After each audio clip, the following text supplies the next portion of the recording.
Hello everyone, I welcome you all to this lesson. Today I am going to discuss on the topic The Lake Isle of Innisfree, which is written by W.B. Yeats. So here I begin, and before that let me ask you, have you subscribed to my channel? If you have not subscribed up till now, then please do and watch the video till end and press the like button if you have liked my video. Also don't forget to press the bell icon. So now let us start with the poem The Lake Isle of Innisfree, composed by William Butler Yeats. In this lesson, I will discuss line by line explanation, word meaning, poetic devices, theme and moral of the poem. Also, I'll discuss the conclusion of the poem. First of all, let us justify the title of the poem, The Lake Isle of Innisfree. The Lake Isle means an island in a lake. The Lake Isle of Innisfree means the name of the island is Innisfree, which is in Ireland. Now, why is this island Innisfree so special to the poet? That is W.B. Yeats.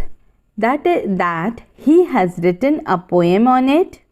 When the poet was very small, he used to go to this island to spend his holidays, and he found this island very peaceful, although no one stays there.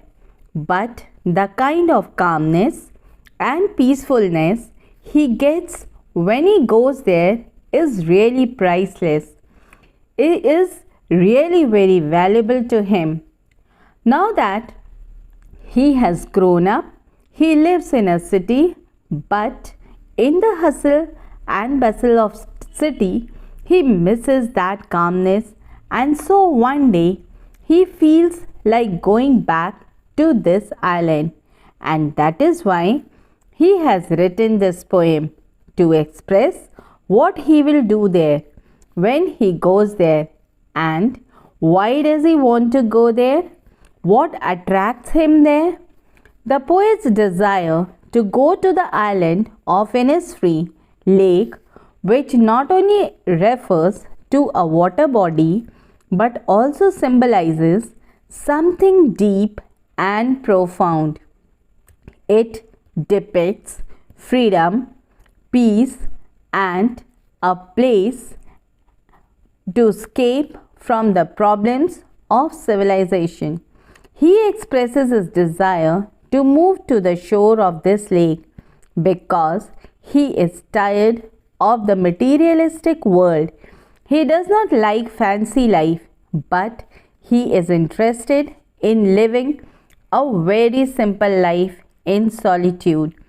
The title of the poem gives a glimpse of the poet's desire. Hence, it is a well suited into the content of the poem. The title is quite suited. The title of the poem is about a place and the relationship of the poet with this place. It is important for its peacefulness, tranquility, childhood memories, and the beautiful nature. Hence, the title is quite justified. Now, a brief description about the poet W.B. Yeats. William Butler Yeats was born on 13 June 1865 in Sandymount, Ireland. He was an Irish poet, dramatist, prose writer, and one of the foremost figures of the 20th century literature. He helped to found Abbey Theatre and in his later years served 2 terms as a senator of the Irish Free State. His famous poems are The Second Coming, The Lake Isle of Innisfree, Easter 1916, A Prayer of My Daughter, and A Stolen Child, and many more. He died on 20th January 1939 in France. Now, a brief description about the poem The Lake Isle of Innisfree. This is a well-known poem which explores the poet's longingness for the peace and tranquility of Innisfree, a place where he had spent a lot of time as a boy. This poem is a lyric where tranquility means calmness and lyric means musical or song-like rhythm. This poem is actually an expression about the poet's feelings that how much he is waiting to get some peace and calmness in his life. And the best place to have these two things is to get to Innisfree. Innisfree is an island which is located in a lake, and that is why it is called the Lake Isle of Innisfree. It is situated near Ireland. It is a very quiet place, and that is the reason the poet wants to go there, as he had spent his childhood on this island called Innisfree. He has a very sweet memory of that place. That is why he wanted to go back to the Lake Isle of Innisfree. In the first stanza, the poet says what he will be doing there when he will go to Innisfree. He will do three things. First, he will build a hut using clay and wattles. Then, he will make 9 rows of beans so that he will get something to eat. And thirdly, he will have a beehive in which the bees will make honey, and the honey can be used by the poet. In the second stanza, the poet describes the beauty of that place, that is Innisfree. From the morning, the clouds are compared to the vale, the song of the cricket, the twinkling stars, purple glow of the sun, song of linnet. These are the description which he mentions in second stanza, through which peace will be acquired by him. In the third and the last stanza, the poet wishes that now that he is standing on the road, he is remembering the landscape of Innisfree. So now children, let us start with the explanation of the first stanza, and the lines are: I will rise and go now and go to Innisfree, and a small cabin built there of clay and wattles made. 9 bean rows will I have there, a hive for the honey bee, and live alone in the bee loud glade. Now the word meaning. I is the poet William Butler Yeats. Arise means get up or stand up. Cabin means the hut or room. Wattle means twisted sticks which are used to make walls or fences. 9 bean rows means 9 rows of beans sown in the soil. Bee loud means bees buzzing loud.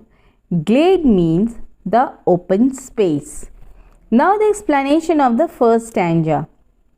In this stanza, the poet says that one day he will get up and go, leave that place and go to Innisfree.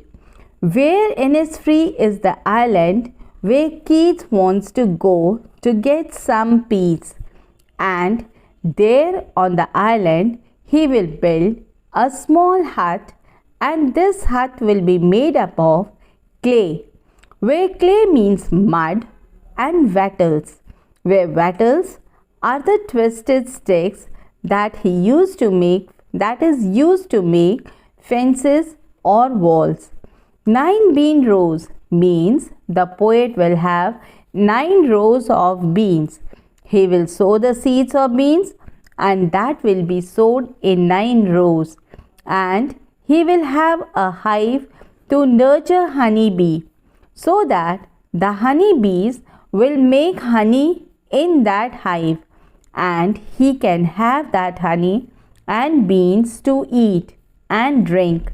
He wants to live alone, and in that loneliness he will have some open space, and bees will be buzzing around. Bee loud gale, glade means the bees will buzz aloud in that open space on that island near his hut.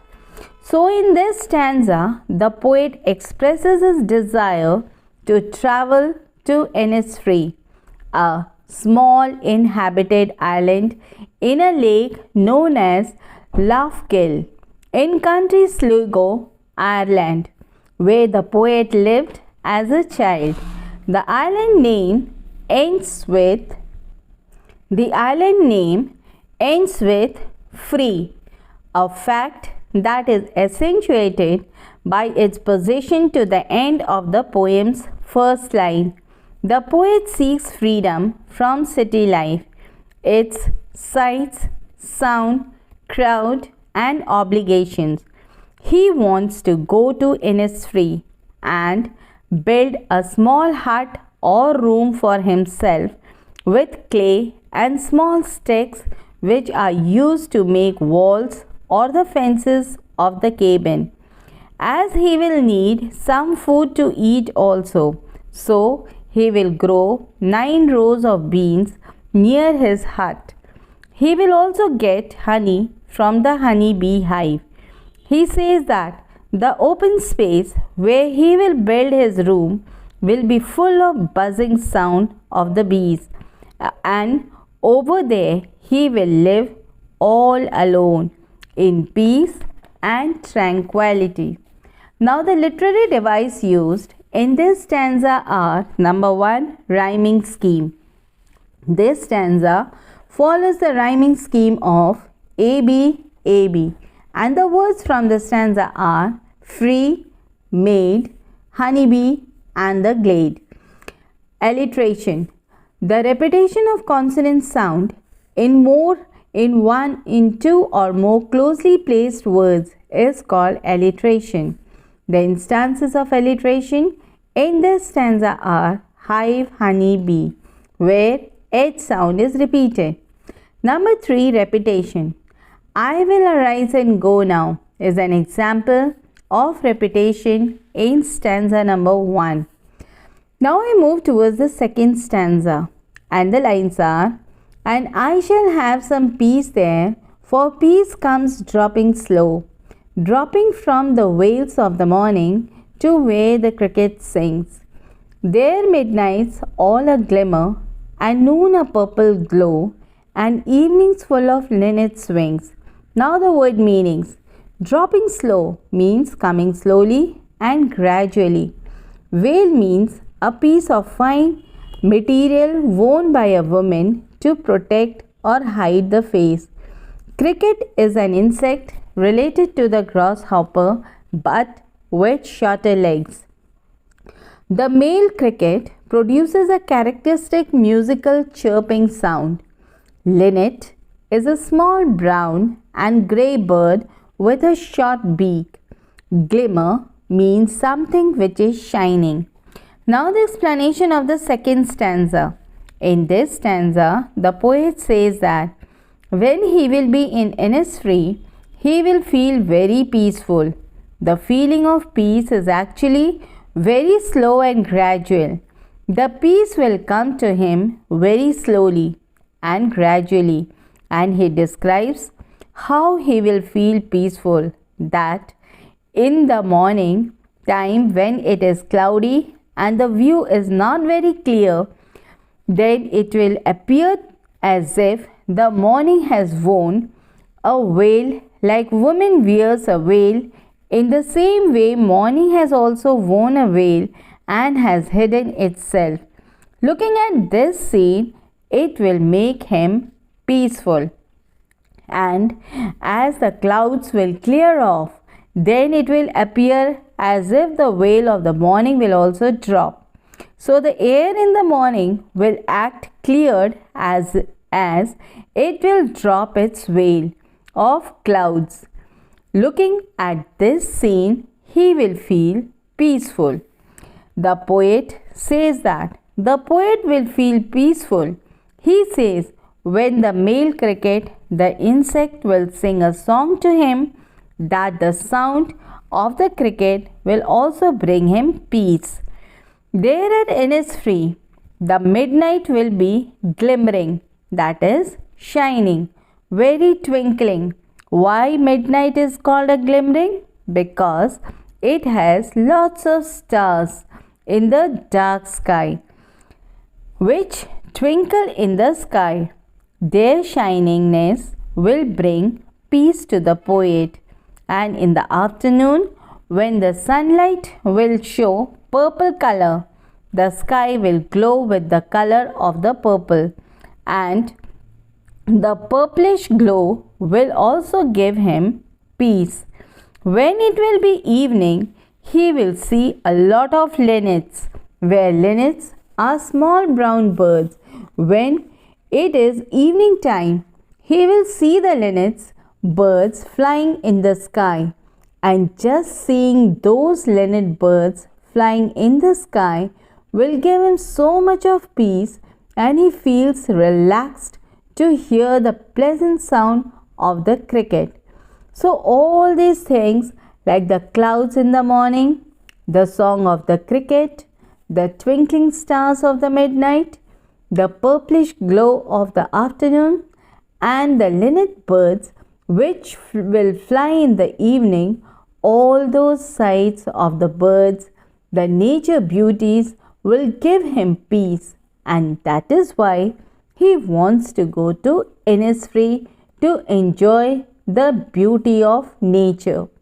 Now the literary device in this stanza are: number 1, rhyming scheme. This stanza follows the rhyming scheme of AB, AB, and the words from the stanza are slow, sing, glow, and wings. Number 2, personification.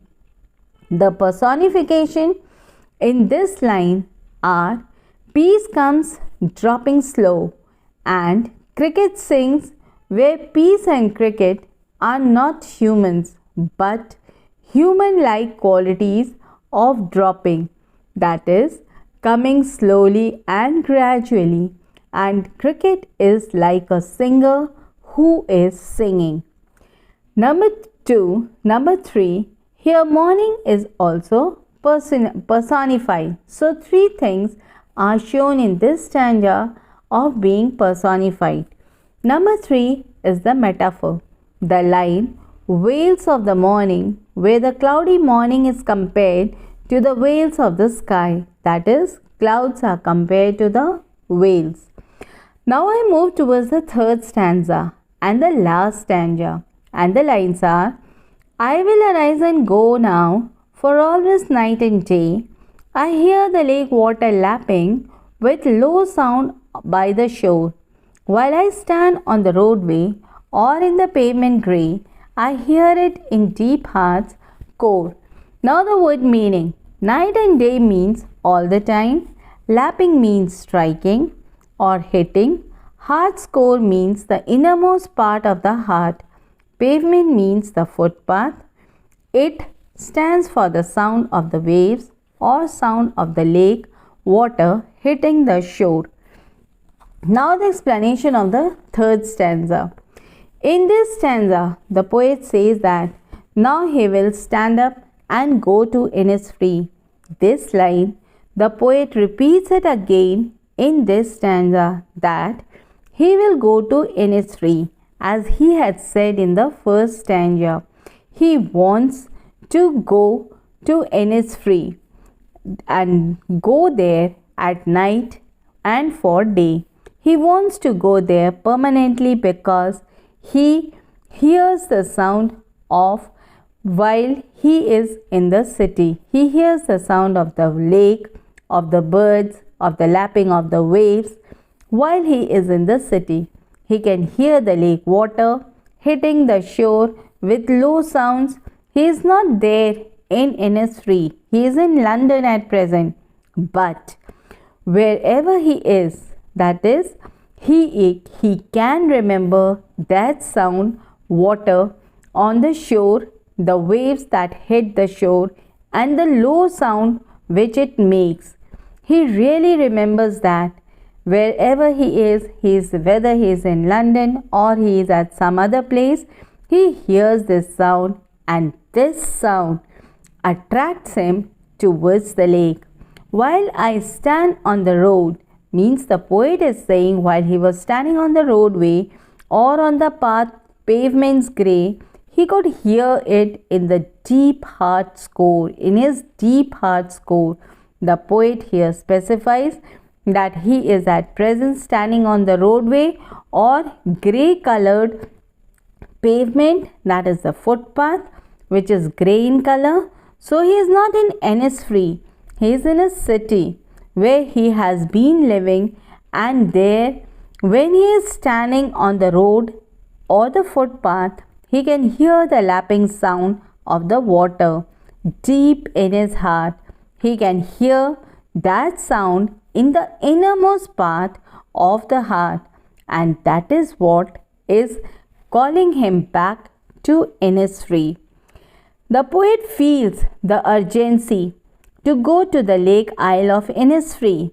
In the depth of his heart, he can hear the sound of the lake water hitting the shore. It is as if the lake is calling him. He hears the sound everywhere, either on the crowded roads or on the grey colored pavements of the city in which he lives. This indicates that he wants to escape from the artificial life of the city into the peaceful surrounding of nature. Now, the poetic device used in this stanza are: number 1, rhyming scheme.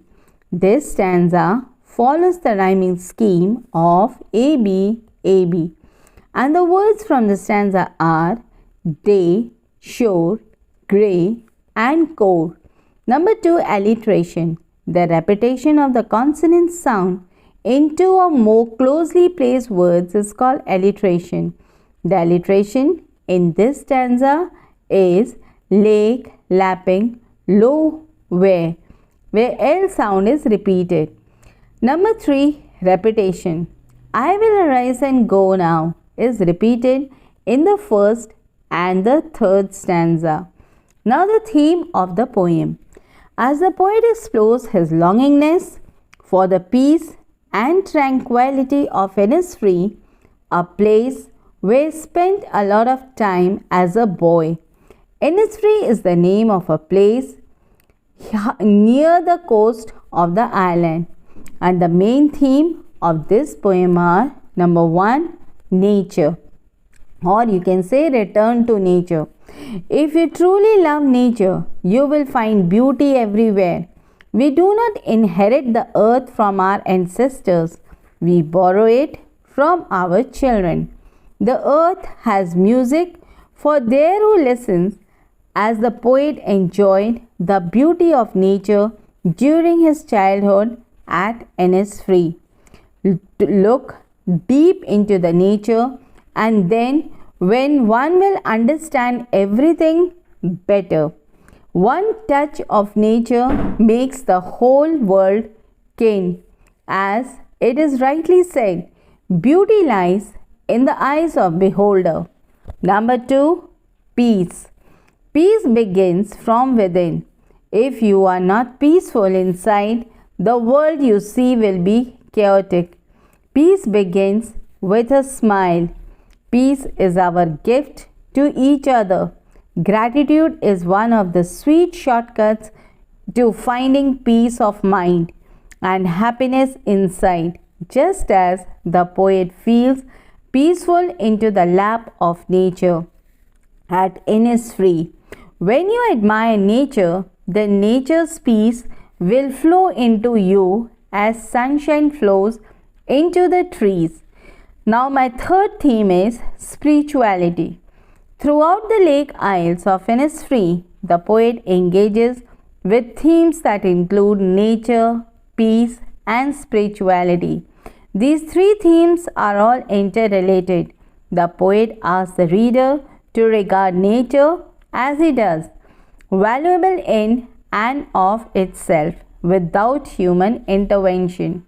It is a place to find peace and connect with the world on a deeper spiritual level, because it is so far from that which he commonly experiences in half in day to day life.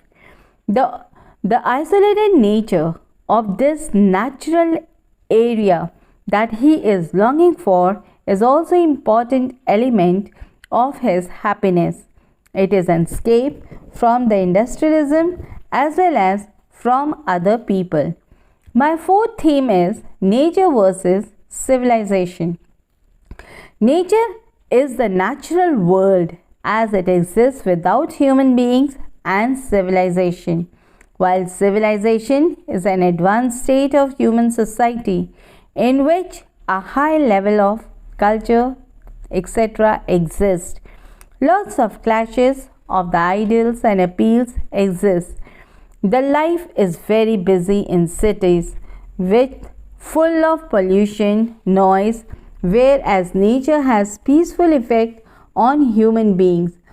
He aspires for this natural beauty of Innisfree as he was living in a crowded city of London, so he wishes to go there at Innisfree and build a hut and stay and enjoy the beauty of nature, as in a city there is noise, pollution and disease. Nature is the healer of the soul.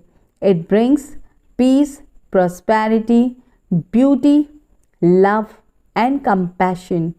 On the other hand, city life is full of ugliness.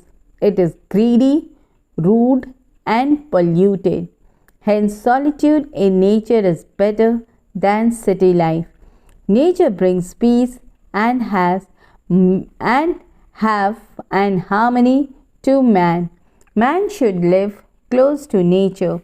Now the moral of the poem. The moral of the poem is we must appreciate the beauty of nature, as in this modern world, in these cities, we hardly find any trees. We hardly get to see the birds or animals moving around. In the noisy cities that we live in, the traffic noise, the noise of the factories, the noise of the people moving around, we hardly get any peacefulness. So learn to take a break in your life. Learn to go to such a place which will fill you with tranquility, which will fill you with calmness and peace, that will refresh your mind, body and soul. In the city, there is pollution, noise, fanciful life, fake people, cruelty and emotionless life, whereas nature is full of peace, beauty, compassion, simplicity and comfort. Hence, the poet desires to escape to peaceful nature. All of us need to return to nature to enjoy peacefulness, stress-free lives, and we must learn to appreciate the beauty of nature.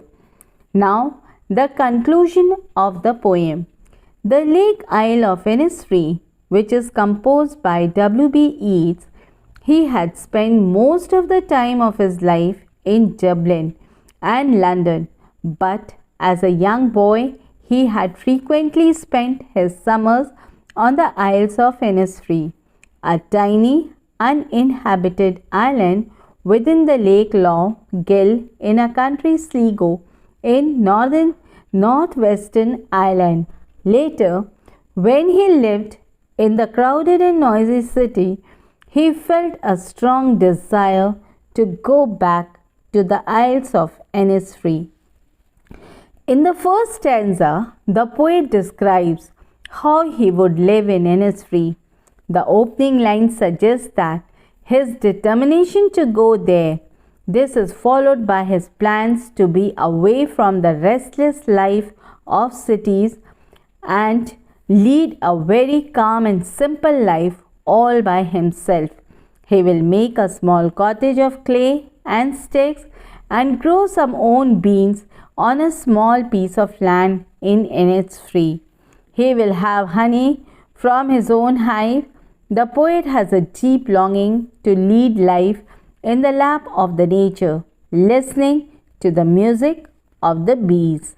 In the second stanza, the poet gives some glimpses of the life that he expects to find in Innisfree. In such a place, he will find peace. The place of life will be slower and nature will take over. He will thus breathe calmness in the morning and enjoy the brilliance of the midnight, the purple colored light of the noon, as well as the flying birds in the evening will be a delighted experience for him. The magical qualities of the day and night in Innisfree are the reasons that he wants to go there. In the third stanza and the last stanza, the poet reiterates the need to fulfill his desire. It is strengthened by his memories of waves of the lake, producing mild musical while striking against the shore. His longingness is further increased when he contrasts the life in cities that in the natural surroundings, standing up on the pavement, on the road, listens to amidst traffic and crowds. He yearns for the idyllic island and listens to the music of the waves deep in his heart. His desire to escape the urban life becomes an absence in his quatrain, and Innisfree lurks in his heart as a symbol of peace and happiness. According to Gautam Buddha, health is the greatest gift, contentment the greatest wealth, and faithfulness the best relationship. So, dear children, with these words, I end my lesson. Do like, share, and subscribe my channel. Hope this lesson will be beneficial for you in your study. Thank you.